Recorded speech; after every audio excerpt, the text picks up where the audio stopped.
Bendiciones. ¿Cómo Amén. están? Aquí estamos como todos los miércoles, así que damos gracias al Señor. Estamos aquí nosotros. Antes le decíamos a este programa cómo están.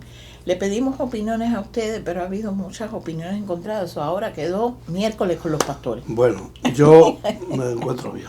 Amén. Para que lo sepas. Yo también, gracias a Dios. Es una bendición, como siempre, poder compartir, conectarnos, que esa es la idea principal, y conectarnos para traer una palabra que edifique, que, no sé, que nos sirva de ánimo, vaya, de lo que hiciera falta. Y como sabemos que esta programación lo ven en diferentes lugares, diferentes estados, países incluso, pues le damos gracias a Dios por su sintonía y siempre pedimos que oren por nosotros en retroceso, que oren porque es lo que más necesitamos. Así es, eso es lo que más necesitamos. Queremos darle algunos anuncios del ministerio.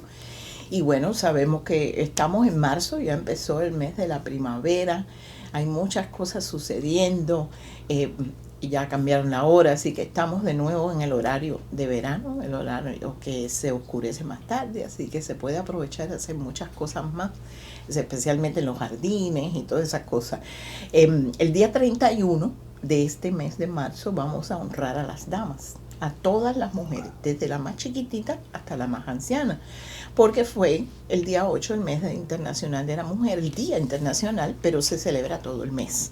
Así que vamos a aprovechar el último día del mes para honrarlas como ellas se merecen, así que damos gracias. De verdad que ustedes se lo merecen. Amén. Entonces, además, moviéndonos un poquito hacia el mes de abril para que usted lo vaya notando, porque son eventos que son importantes, se hace una preparación grande para que usted participe, y entonces el 15 y 16 de abril estaremos teniendo con nosotros al profeta Nehemías Santiago. Él va a estar con nosotros y va a estar ministrando el sábado a las 3 de la tarde, dijimos, más o menos. 4 de la tarde. 4 de la tarde para líderes y pastores que quieran visitarnos y bueno, los de la casa. Y el domingo estará ministrando a la congregación en los servicios de las 9:30. 9 y media, no, 9. Y las 12. Vamos a empezar el segundo un poquitico corrido para que dé tiempo a que se vaya el primer servicio y entren los demás. Sí, le dé tiempo por si acaso para se demora la administración, que no tengamos apuro ninguno, sino que podamos disponer del tiempo. Son 9 y 12, por favor, anótenlo. 9 y 12 para ese domingo. Abril. El resto de los domingos seguimos con el horario semejante. Y como siempre, 9 y 11 y media, que generalmente pues tenemos es cuando espacio, tenemos, pero ese día va a ser a las 12, para que usted lo anote, abril 15 y 16. Amén. Tenía una pregunta, estuvimos haciendo preguntas diferentes, pero hoy vamos a irnos más al creyente regular o a que está indagando sobre la verdad de Cristo, la verdad del Evangelio. Puede que usted no conozca todavía o no haya reconocido a Cristo como su Señor y Salvador, pero quiere saber más. Y hay una pregunta clave que queremos hacerle al pastor en esta tarde, y es: ¿por qué tenía que morir Cristo, Jesús? ¿Por qué? ¿Era necesario, absolutamente necesario? ¿Por qué? Hay mucha gente que son buenas personas y quieren perdonar, porque dice que murió para perdonarnos. Pero hay mucha gente que perdona y no tienen que morir. ¿Qué pasó, pastor? Cuéntanos. Bueno, Anita, definitivamente era imprescindible. Si Jesús no hubiera muerto, nadie seríamos salvos. La historia de la humanidad es una historia muy sencilla y se remonta al principio de la creación de Dios, cuando Dios crea al ser humano y lo hace a su semejanza, y parte de esa semejanza es que lo crea con la capacidad de elegir, es decir, lo crea con libre albedrío. Ese libre albedrío tenía que ser puesto a prueba, por eso Dios le dice a Adán y Eva, y le dice: de todos los árboles del huerto podéis comer, pero de este árbol, conocimiento del bien y del mal, no debéis de comer, porque si un día comiereis de él, ciertamente morirás. El término hebreo que habla enfatiza y dice: si comieras de él, ciertamente muriendo morirás hasta que mueras definitivamente. La historia nos narra que en algún momento el enemigo de Dios y del ser humano entra en acción y comienza una conversación con la mujer, haciéndole creer que Dios simplemente estaba mintiendo, que él sabía que si ellos comieran del árbol iban a ser como Dios, y trata de contarle la misma mentira que hizo que él fuera arrojado del paraíso y se encontrara en la condición que se encontraba, porque él quiso ser Dios también. Pero hay un solo Dios. Las criaturas no podemos ser dioses. ¿Qué es lo que ocurre? Que Eva desobedece, le da de comer a Adán. Adán no es que es engañado, simplemente escogió mantener su compañía con Eva y desobedecer el mandato de Dios. Cuando eso ocurre, la Biblia dice que entra el pecado y por el pecado la muerte. Es decir, en una condición de separación, porque eso es lo que la palabra muerte significa, es separación. Dios se separa del ser humano. Las conversaciones que tenían al caer el aire de la tarde se acabaron, ya no sucede. Dios declara juicio sobre el hombre, sobre la mujer, sobre la serpiente. Allí mismo le da una promesa y le dice que la simiente de la mujer heriría en la cabeza a la simiente de la serpiente. Ahora, la mujer no tiene simiente, todos sabemos que la simiente la lleva el hombre. La palabra que se utiliza, esperma, la Septuaginta, significa semilla. La escritura se traduce por semilla en diferentes ocasiones. Lo que sucede entonces es que la humanidad queda irremediablemente separada de Dios. No hay manera que el ser humano pueda redimirse a sí mismo, haciendo obras, tratando de portarse bien, porque se introduce lo que la Biblia le llama el pecado. La esencia del pecado, Anita, no es emborracharse, matar, robar, no. Esas son manifestaciones diversas del pecado. Pero la esencia del pecado precisamente consiste en vivir independientemente de la voluntad de Dios. Cuando el ser humano definitivamente deja a Dios a un lado y quiere vivir su vida.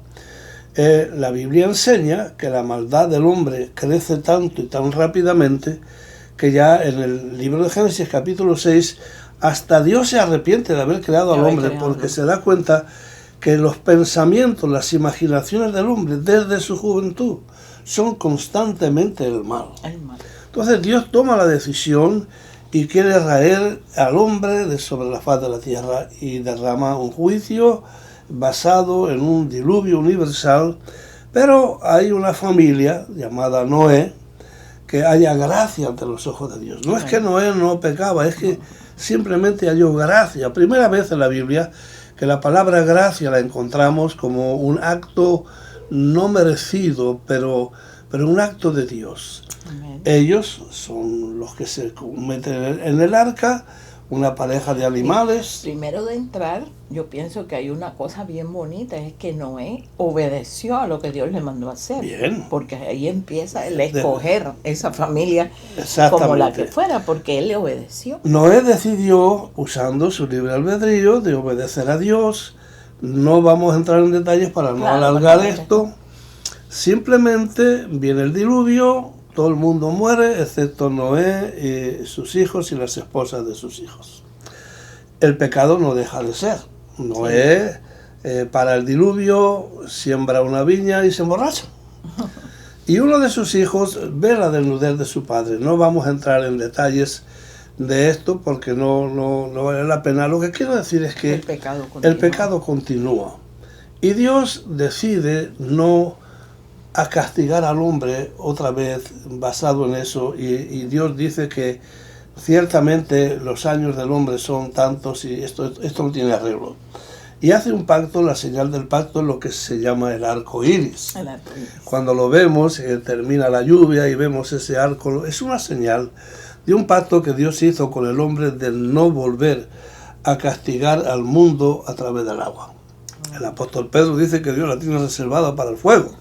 Lo que quiero decir es que, crece, la humanidad se multiplica, hacen una torre en una llanura llamada Sinar porque ellos dicen, vamos a hacer una torre para nosotros mismos, para nuestro nombre, por si a Dios se le ocurre mandar otro diluvio, que tengamos un lugar bien alto donde no nos alcance el agua. Y Dios ve aquello y dice, mira, están unidos en un mismo propósito, nada les hará dejar de lo que están haciendo. Y viene y confunde las lenguas. Entonces, como no se entienden, al no entenderse no hay comunicación. Se paró la construcción. Lo digo esto por si acaso, aunque hablemos castellano, debemos de aprender a entendernos, porque a veces hablando la misma lengua no hay comunicación. Y eso, el resultado de eso es confusión. Eso es lo que significa la Torre de Babel, el pecado continúa, y entonces Dios hace otro plan, cambia el plan. Dios siempre pensando, Ani, mira, cuando miras todo esto, te das cuenta, Dios siempre tratando de alcanzar al hombre, tratando de ayudarlo en su condición de pecado, y la Biblia es sumamente clara en esto, por cuanto todos pecamos y estamos destituidos de la gloria de Dios. Amén. No hay hombre que no peque, dijo el sabio Salomón. Definitivamente, yo creo que no hay que ser muy inteligente para decir amén a esa palabra. Aquí peca Raimundo y todo el mundo. Y Dios se inventa ahora otro plan, y en ese plan lo hace a largo plazo, no lo hace así inmediatamente, pero escoge a un hombre, que es un hombre impío, de Ur de los Caldeos, un idólatra, un brujo, llámelo, no sé, como quiera, un adorador de otros dioses que no son dioses, definitivamente, y le habla. Y lo bueno de esto, volvemos a ver la misma historia. Creyó Abraham a Dios, amén, y le fue contado por justicia. Y le dan promesas hermosas. Te haré grande, te haré famoso, te haré rico, reyes saldrán de tus lomos, y de ti, de tu descendencia, serán benditas todas las naciones de la tierra.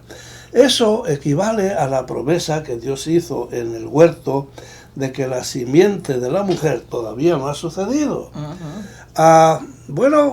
Sigue la historia. Y Abraham peca también, el pecado continúa.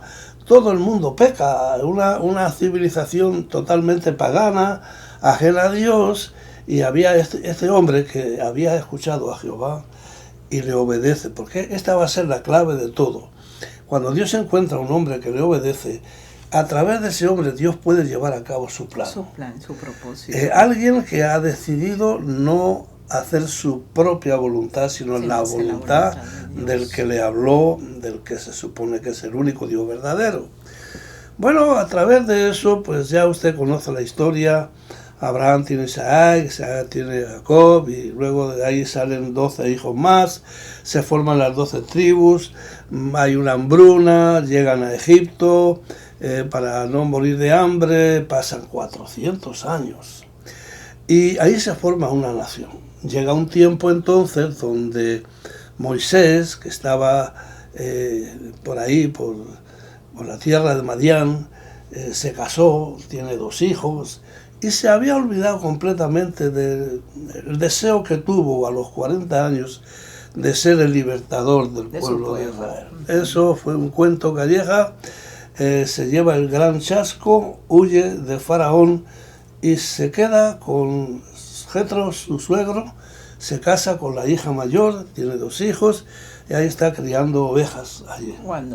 Un hombre que fue educado en toda la sabiduría de los egipcios, un hombre preparado para la guerra. Por eso es que a la crisis de la Edad Media, a los 40 años se creyó que era Sansón Melenas y mátale. Pero bueno, todo eso, y el pecado sigue continuando, Anita. Las diferentes civilizaciones, las diferentes culturas siguen pecando a troche y moche, haciendo lo que les da la gana, adorando ídolos, adorando árboles, adorando la luna, el sol, las estrellas, adorando a cualquier cosa. Y Dios pacientemente espera, se forma un pueblo, y cuando llega el tiempo le dice a Moisés: oye, quiero que me lo saques de Egipto.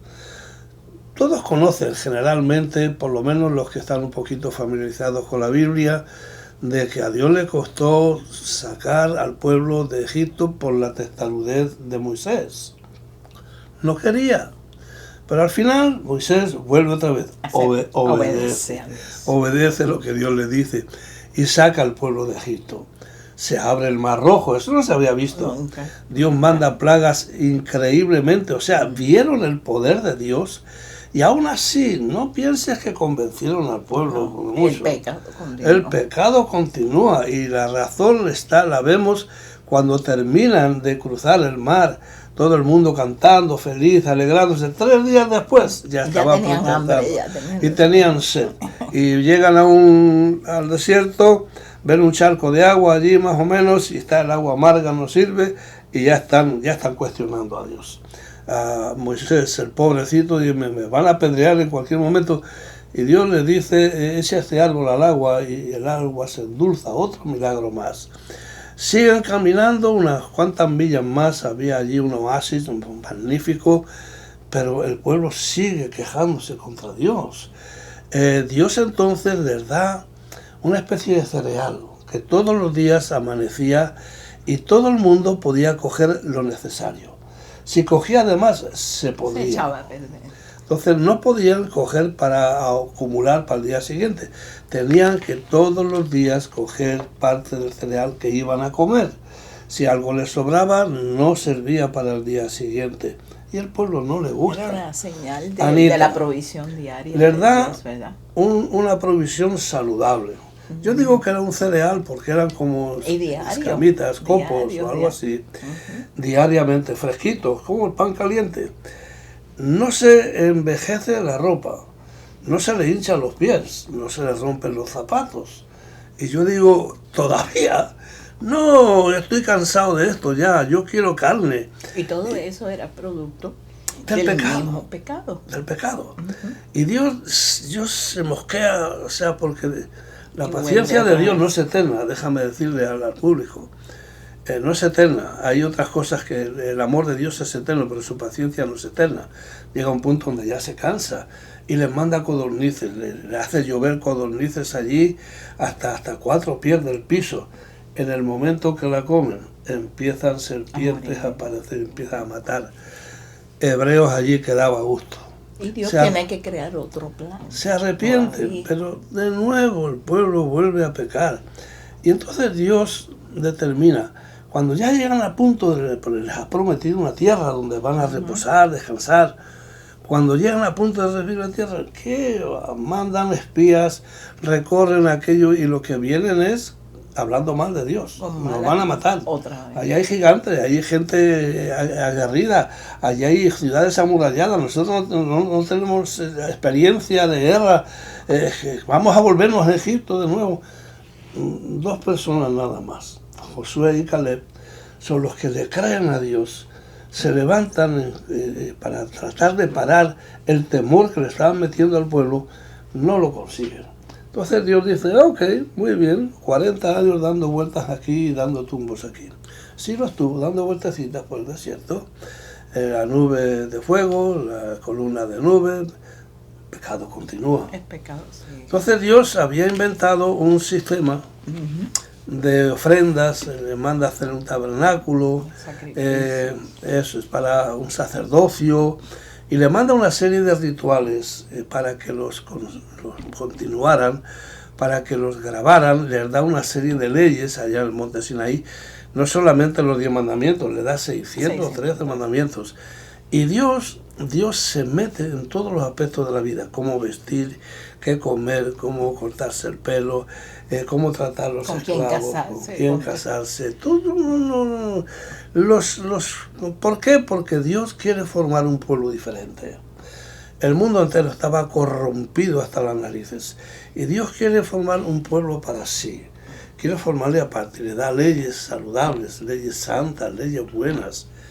No le hacen caso. Y ahí empieza un sistema de sacrificio por la familia, por el pueblo, por la nación. Había una vez al año matar un cordero por la nación. En la Pascua que celebran cuando salen de Egipto se mataba un cordero por familia. Abraham e Isaac matan un cordero por persona, un cordero por familia, un cordero por la nación. Pero cuando llega el cumplimiento de todo esto, la Biblia dice que un primo de Jesús, carnal, Juan, llamado Juan el Bautista, profeta de Dios, estaba entonces anunciando que viene uno detrás de mí. Así es. Yo bautizo en agua, pero el que viene detrás de mí, yo ni soy digno ni de desatar la correa de sus sandalias. Él os va a bautizar con el Espíritu Santo y fuego.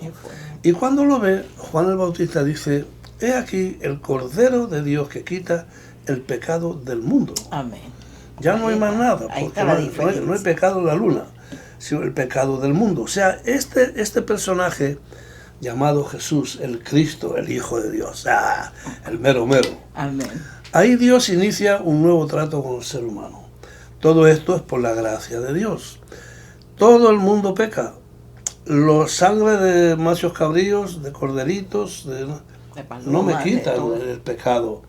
Había que hacer sacrificios. Cada vez que comete un error, mata una paloma. Si tienes billete, mata un cordero.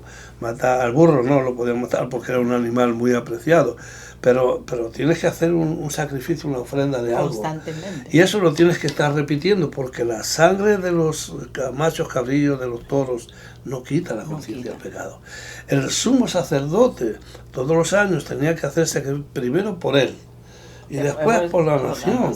Y eso había que repetirlo, porque la nación seguía pecando. O sea, es una cosa que luego la Biblia nos enseña que esto era símbolo, tipo, figura de lo que había de venir. No hay nada fijo, no hay nada firme. Tenían que repetirlo constantemente. Dios les da ordenanzas, les da de todo, pero no la cumplen tampoco.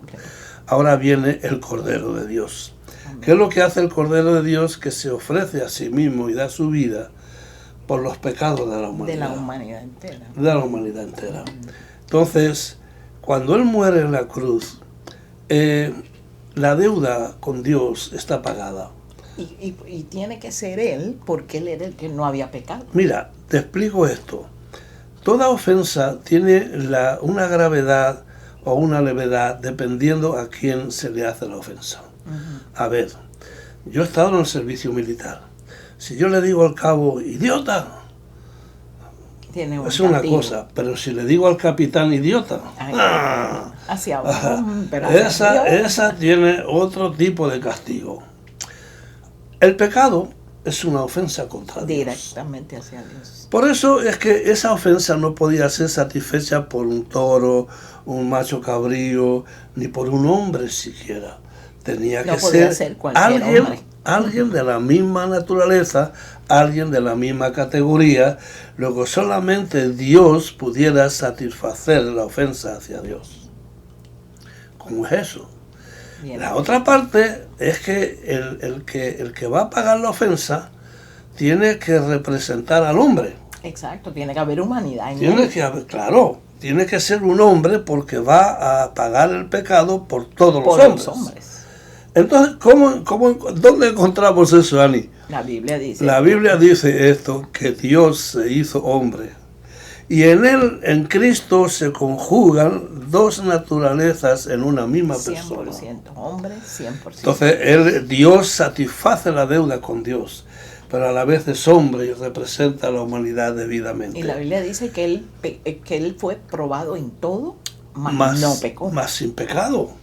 En otras palabras, nadie, ni en el cielo ni en la tierra, no existe nadie que podía cancelar la deuda del pecado y representar al hombre ante Dios. Tenía que ser Jesús, el Cristo, el Hijo del Dios viviente. El que dejó su gloria. Sí, Señor. Y se hizo semejante a nosotros.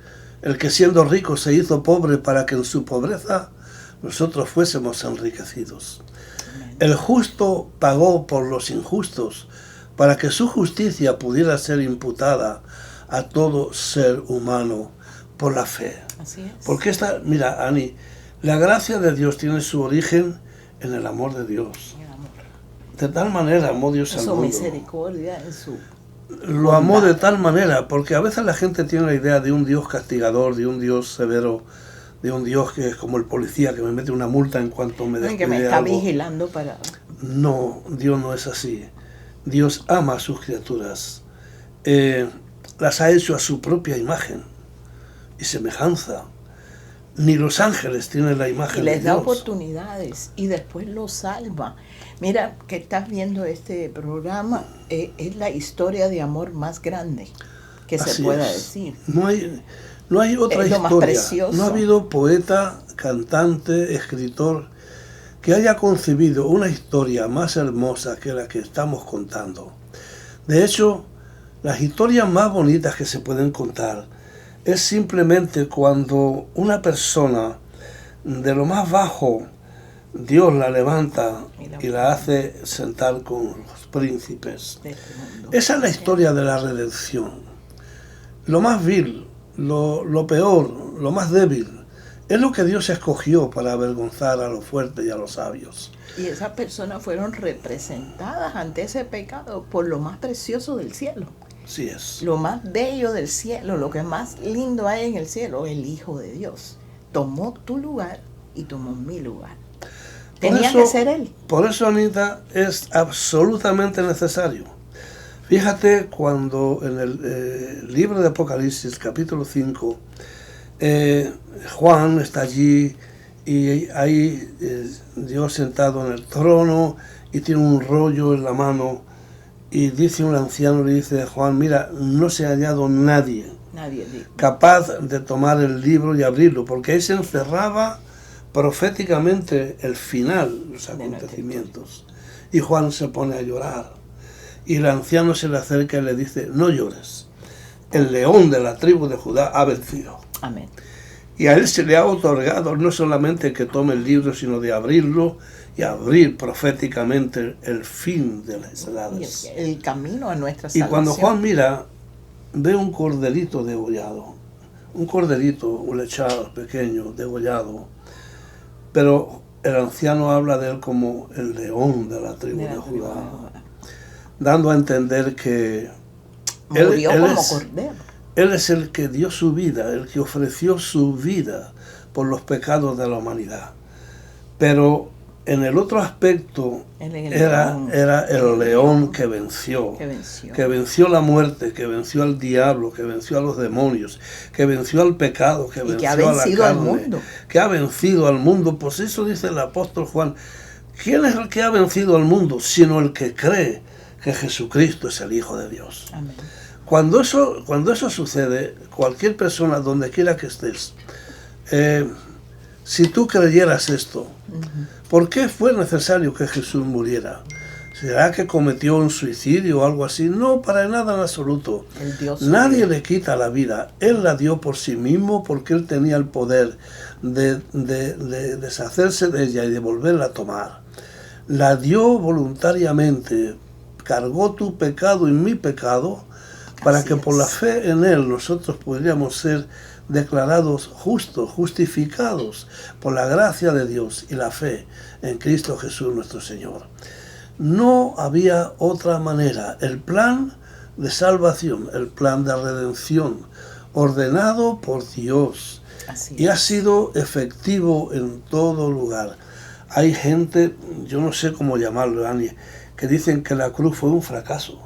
No, yo no entiendo esa definición. Esa historia de amor puede ser reflejada en tu vida al tú hacer una oración. Simplemente unas palabras de reconocimiento de ese sacrificio. Porque decimos, nos convertimos al Evangelio y nos ves en la calle y estás convertido. Es que hemos reconocido como único y último sacrificio el de Jesús. El Evangelio incluye al Espíritu Santo. Porque Él es el que trae convicción de pecado, justicia y de juicio. Pero luego viene a morar en el creyente. Y Él trata, no solamente tus pecados han sido perdonados, pero el Espíritu Santo trata con las consecuencias del pecado para ir formando a la persona al carácter y a la imagen de Jesucristo. Amén. El postrer Adán, cabeza de raza. Dice el Salmo 113, si mal no recuerdo, David escribiendo que había conquistado ciudades y naciones. ¿Quién como Jehová nuestro Dios, Amén, que se humilla para mirar al hombre? Él es el que levanta al pobre del polvo y al menesteroso lo alza del muladar. Es el que hace sentar a la estéril y ser madre de hijos y lo sienta con los príncipes. Esa es la historia. Esa es la historia de amor.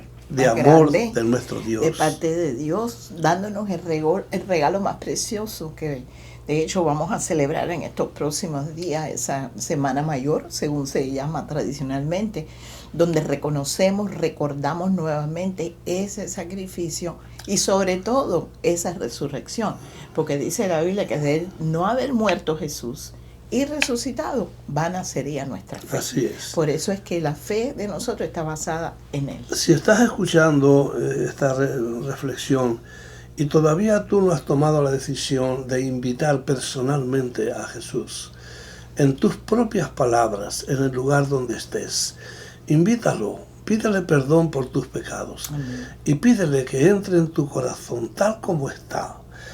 Si esto haces gustosísimamente, Él vendrá a hacer morada en ti, perdonará tus pecados, sanará tus heridas y hará de ti una nueva criatura y serás diferente y te dará una esperanza y un destino eterno.